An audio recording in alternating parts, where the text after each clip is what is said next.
Asynchronous SR. Asynchronous SR, इसमें कोई भी टाइम बेस आपको कोई बाउंडेशन नहीं है, यहाँ पे आपको कोई इन्वॉल्वमेंट नहीं है यहाँ पे टाइम या क्लॉक वाइज की। इसमें डायरेक्ट वो ट्रिगर होता है केवल अपनी जो भी अपन इनपुट देते हैं। तो सबसे पहले अपन बात कर रहे हैं नॉर बेस से। दो प्रकार से होता है, नैंद बेस से और नॉन्द बेस से। तो अपन यहाँ पे बात कर रहे हैं नॉर बेस। तो नॉर बेस को अगर आपको याद होगा तो आपको नॉर बेस की टेबल याद होगी, तो आप थोड़ा उसको एक बार रिकॉल करते हैं। अगर अपन नॉर बेस के अंदर 0 0 देते हैं तो अपना आउटपुट क्या आता है, 1 आता है। 0 1 देते हैं तो आउटपुट क्या आता है, 0 आता है। 1 0 देते हैं तब भी आउटपुट क्या आता है अपना, 0 आता है। 1 1 देते हैं तब भी अपना आउटपुट जो है 0 आता है। ये टेबल है अपनी नॉर, जब नॉर गेट पढ़ाता है अपन ने तब। तो इससे अपन को क्या समझ में आता है, इससे अपन को ये समझ में आता है कि जब भी अगर किसी भी इनपुट के अंदर अगर कोई भी एक वैल्यू, किसी भी इनपुट में अगर कोई भी एक वैल्यू अगर 1 है तो वो अपना जो आउटपुट है 0 देगी, क्योंकि यहाँ पे केवल 0 0 ही ऐसा है जिसका आउटपुट 1 आ रहा है, बाकी सबकी वैल्यू का आउटपुट 0 0 आ रहा है। अब ऐसा क्यों होता है, ऐसा आप जानते होंगे, क्योंकि नॉर गेट जो है और गेट प्लस नॉट गेट का कॉम्बिनेशन होता है। और गेट प्लस और गेट से जो टेबल आती है उसको वो अपोजिट में कन्वर्ट कर देता है, तो वो और प्लस नॉट से इस प्रकार का आउटपुट अपना निकल के आता है। तो इसी प्रॉपर्टी का अपन यूज करके इसको परफॉर्म करेंगे।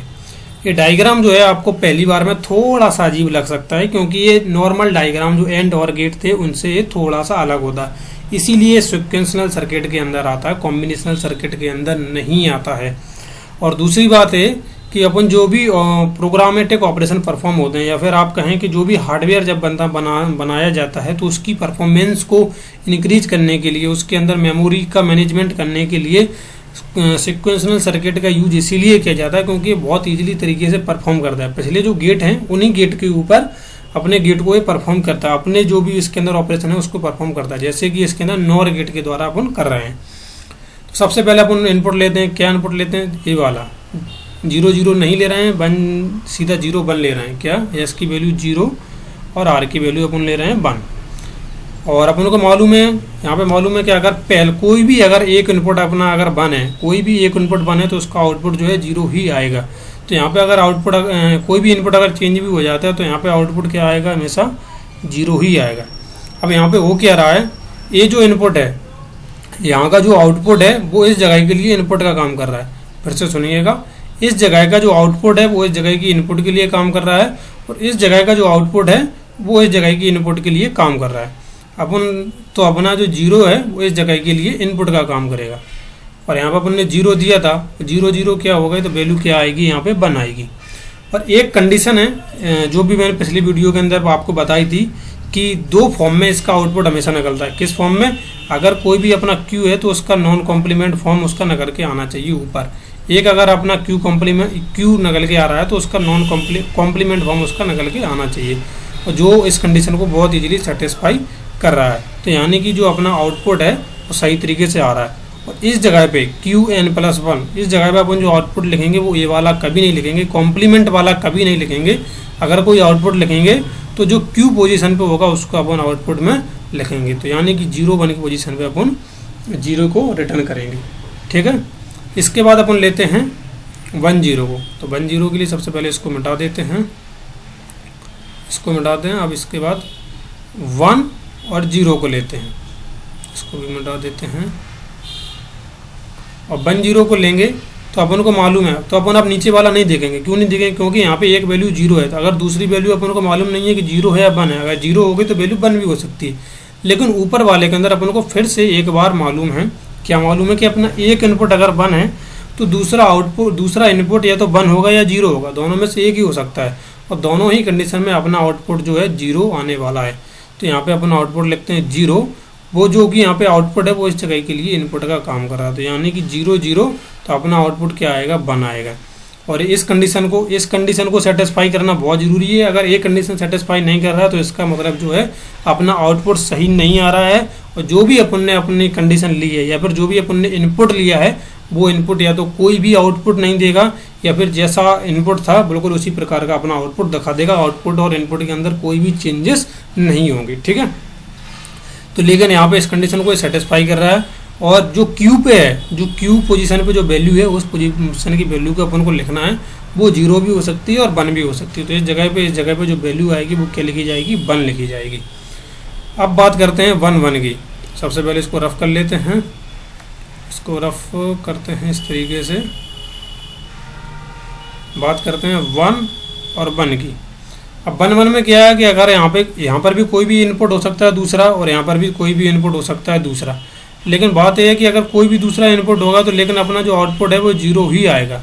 यहाँ पर भी 0 ही आएगा, यहाँ पर भी 0 आएगा और यहाँ पर भी 0 ही आएगा। तो यानी कि ए वाली कंडीशन जो इस जगह पे है, ए वाली कंडीशन को ये सेटिस्फाई नहीं कर रहा है, इस वाली कंडीशन को सेटिस्फाई नहीं कर रहा है। तो यानी कि जो उसका जो आउटपुट है वो एक इनवैलिड आउटपुट है।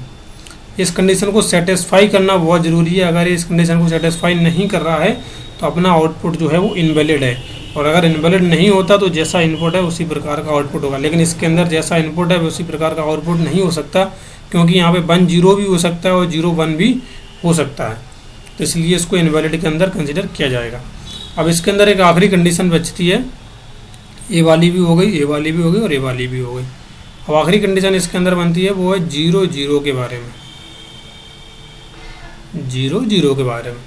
अब यहाँ पे मान के चलिए यहाँ पे आपने 0 लिया, यहाँ पर भी आपने इनपुट को 0 लिया, तो यहाँ पे अपन को मालूम है कि वैल्यू जो है 0 1 में से कुछ भी हो सकती है, कोई कॉम्बिनेशन नहीं है। लेकिन तो इसके लिए अपन क्या करेंगे, इसके लिए इसका अपन जनरलाइज वे देखेंगे। जनरलाइज वे क्यों देखेंगे इसको अपन थोड़ा समझते हैं।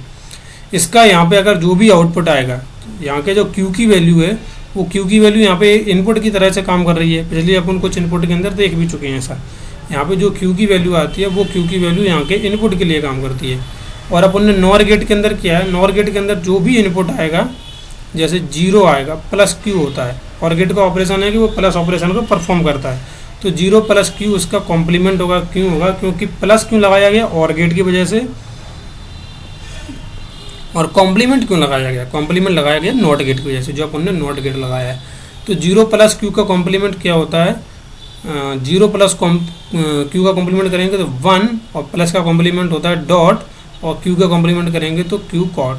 तो इस तरीके से क्यू नॉट, यानी कि जो ये वैल्यू आउटपुट में आ रही थी वही वैल्यू अपना रिजल्टेंट आउटपुट शो कर रहा था। यानी कि ये आउटपुट बिल्कुल सेम है, इसके अंदर कोई भी चेंजेस नहीं हुआ है। ये आपको दिखाने के लिए पिछली वीडियो के पिछले इनपुट के अंदर ऐसा नहीं था।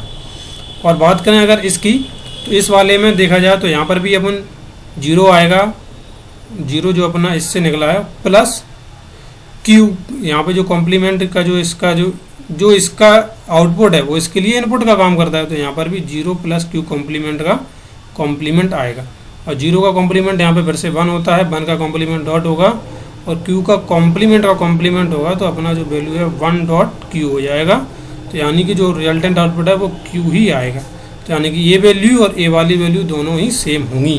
तो यानी कि कहने का मतलब क्या है, कहने का मतलब इतना सा है, जो भी आपका इनपुट होगा उसी प्रकार वही आपका आउटपुट हो जाएगा। यानी कि जो प्रेजेंट और प्रीवियस दोनों आउटपुट सेम हो जाएंगे, और कुछ के अंदर कोई भी चेंजेस नहीं होगा। आगे वाला जो आउटपुट है, आगे वाले स्टेप पे जो आउटपुट निकलना है वो अपना प्रेजेंट आउटपुट से निकलता हुआ चला जाएगा। तो यानी कि अगर इस पॉइंट पे अगर आपसे कोई पूछता है तो ट्रुथ टेबल के अंदर क्या भरेंगे, तो यहाँ पे HOLD होल्ड भर देंगे कि अपना जो आउटपुट है वो अपना होल्ड है, इसमें कोई भी चेंजेस नहीं हुआ है। तो आज तो ये बात थी कि एसिंक्रोनस SR जो कि नॉर गेट के द्वारा परफॉर्म करना था। अगली वीडियो में अपन एसिंक्रोनस SR नैंद गेट के द्वारा परफॉर्म करके देखेंगे, क्योंकि अपन को मालूम है नॉर गेट और नैंद गेट दोनों ही यूनिवर्सल गेट के अंदर आते हैं। और बहुत ही जल्द मैं प्रैक्टिस इन डिजिटल सिस्टम चालू करने वाला हूँ, वो इसके लिए क्योंकि आपको जो प्रीवियस ईयर के क्वेश्चन है उनको सॉल्व भी कराना है, और साथ ही साथ में जो थोड़े कॉम्प्लिकेटेड एंड और नॉट के द्वारा जो क्वेश्चन बनते हैं वो उनको सॉल्व कराना है। आप लोगों से एक रिक्वेस्ट है, अगर आपके पास कोई क्वेश्चन ऐसा आता है जो आपसे हो भी रहा है या नहीं हो रहा है मैटर नहीं करता, लेकिन आपको ऐसा लगता है कि वो क्वेश्चन अच्छा है और लोगों तक पहुंचना चाहिए, तो मेरे इंस्टाग्राम हैंडल पे आप उस क्वेश्चन को कॉपी पेस्ट करके कर सकते हैं, या फिर आप उसकी फ़ोटो भेज सकते हैं। मैं उस क्वेश्चन का सॉल्यूशन वीडियो के अंदर जरूर दूंगा, और अगर आप और मैं आपके इंस्टाग्राम को इसमें मेंशन जरूर करूंगा कि मुझे क्वेश्चन इस इंस्टाग्राम के द्वारा मिला। Thank you for watching the videos.